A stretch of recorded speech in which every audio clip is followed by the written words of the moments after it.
গরম মশলা, জিরে, লঙ্কার গুঁড়ো, রসুন, আদা, পেঁয়াজ এই দিয়ে ডিমের ঝোল হবে। দেখুন এই ডিমের ঝোল কষানো হচ্ছে, মশলা কষানো হয়ে গেছে।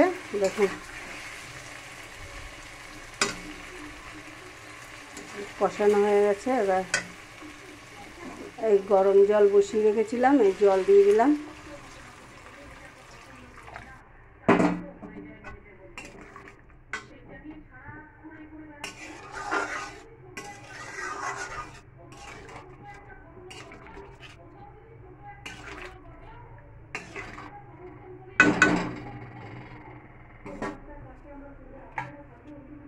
এই ডিম ভেজে রেখেছিলাম, ডিম দিয়ে দিলাম।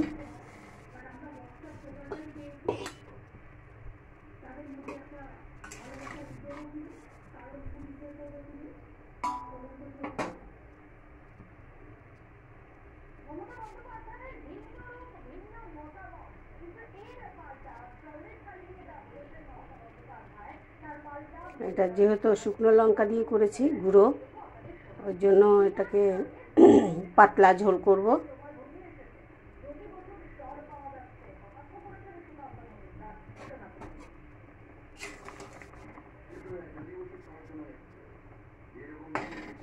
সেদ্ধ হয়ে গেছে।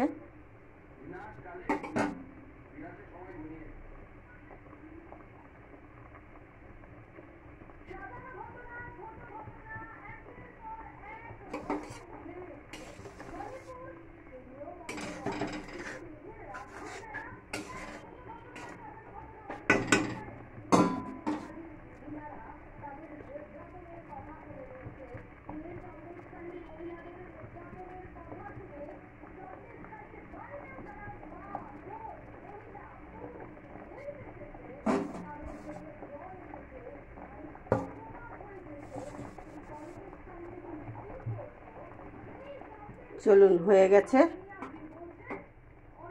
আপনাদের যদি ভালো লেগে থাকে লাইক, শেয়ার, সাবস্ক্রাইব করে দেবেন। আর জি আর রান্নাঘরের রুমা।